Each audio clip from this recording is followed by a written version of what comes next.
all that I want to do is to appeal to our doctors to be more understanding. We are in a crisis at the moment. People are dying. The doctors, it's not only doctors who are dying, ordinary Kenyans are also dying of this COVID. And we are also in a dire situation in as far as the economy is concerned. The economy is hurting because of many months of beating during this COVID pandemic. So this is not the time really to hold the government to ransom. And the doctors themselves take an oath to protect life. How then do you justify downing your tools when people are dying, lives which you can actually save? So I want our doctors to become more realistic. Kwa sababu nimesikia Nick Salada ameleta salamu ya rafiki yake. Mimi nataka nitume yeye na message kwamba mwambie mzee kuna maneno alisema juzi kuhusu madaktari. Just imagine if the president of Kenya was to stand and say, don't worry about generals in war. It is not generals alone who die. Even everybody else dies. Hiyo statement alisema ati madaktari msisumbue watu, sio nyinyi peke yenu mnakufa, hata sisi tutakufa. Mwambie kama mzee mwenye tunaheshimu as a part of the club of retired politicians, correct hiyo maneno. Because we are at war. We are at war. And we are at war with a serious pandemic. And there's a question kina Bishop waliuliza. Should we at the moment focus on the enemy? Or should we be distracted by politics of campaigns? And as we look for the health of our people, mimi nataka niombe kwa heshima. Wanasiasa sisi wote, wale ambao tuko kwa ofisi na wale hawako, let us put more resources and energy in ensuring that we combat and defeat this enemy called COVID-19. Tukimaliza hiyo na tupakiwe na muda na kuna sababu, tusunguke sasa tuseme tubadilishe katiba wapi, tufanye nini, tufanye campaign, tufanye referendum, tufanye nini. And I want to say this with utmost respect, Your Excellency the Deputy President. I know me, I'm also retired in my own way as a former majority leader. So squeezy, when I retired, Rais akanipikia simu akaniambia sasa unaweza ongea vile wewe unataka utusaidie kwa upande ule mwingine. Mimi nataka niseme kwa heshima. Wewe na Rais na serikali ketini chini. Kanisa imeongea, msipuuze kanisa. Let's first deal with this pandemic. Hii 14 billion yenye ingewekwa kwa referendum na another maybe 10 ya kufanyia campaign ya hiyo referendum yenye wanasiasa wamepangia kukula, kwa sababu unajua kukuwa na campaign na confusion, it gives a lot of money to politicians.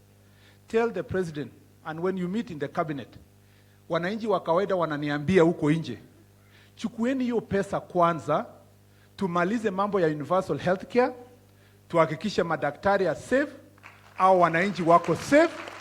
Ikiisha mtuletee report kusema everybody is getting good healthcare, sasa tuendeni referendum, tubadilishe katiba na tufanye mambo mengine. Hiyo ni message ya mwananchi wa kawaida.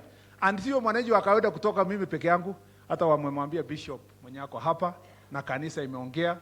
Nyinyi mlikuja kwa uongozi kupitia kanisa, msipuuze kanisa boss. Muhakikishe mmesikia mambo hii ya kanisa, msaidie sisi tuweze tukaenda mbele pamoja. Na wewe Timbilwet usisahau pia kwamba hata wakati unaniharakisha wewe uko kwa hiyo serikali ya chini, mshikane pamoja in Council of Governors, and also you speak as leaders kuhakikisha kwamba our healthcare is taken care of. If our systems were working properly, maybe we would have saved General and he would have been here to continue to do the good work that he did. But we have to defer to God and say, maybe God's timing is the best. But having said that, there is still a possibility for us to take our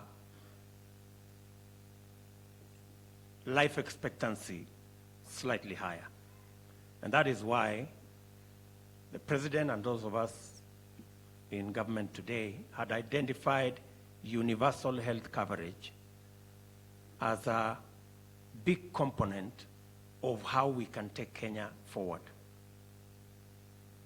and how we can save loss of life unnecessarily. And that is why it is very important, even at this point in time, for all of us to realize that we need to be careful about the place where we are, not just as a country, but as the entire globe. We have a very serious pandemic in our midst, and we shouldn't take the advice of our health professionals lightly or for granted. I am asking that every Kenyan, wherever they are, they must take the guidelines that have been given on the wearing of masks, on ensuring that we keep social distancing, on avoiding unnecessary travel, on avoiding unnecessary crowded areas seriously. We should. And as every Kenyan is being asked to do so, the rest of us who are leaders must equally get our priorities right. And I say so because we are in the middle of a pandemic, a health pandemic, that has also created a very serious financial crisis. To be able to deal with the financial crisis and the health pandemic, our focus should be on how to manage and deal effectively with the challenge of the health pandemic. To be able to deal effectively with the health pandemic, there is no other place to start other than making sure that our healthcare workers are properly equipped with personal protective equipment, and they are paid and their allowances taken care of, and all the issues they have raised addressed. We have asked the ministry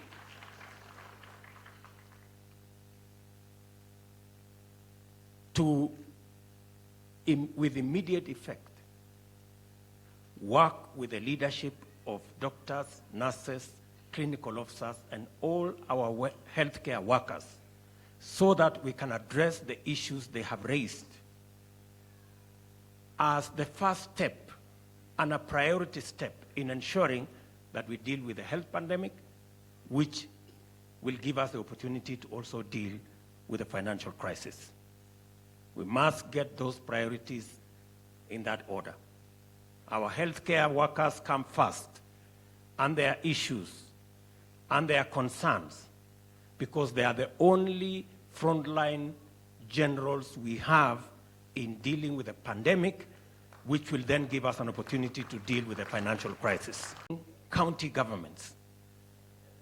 All county governors must prioritize issues to do with doctors, nurses, clinical officers, their concerns, their salaries, their personal protective equipment should take precedence and priority over any other consideration until we are through with the pandemic.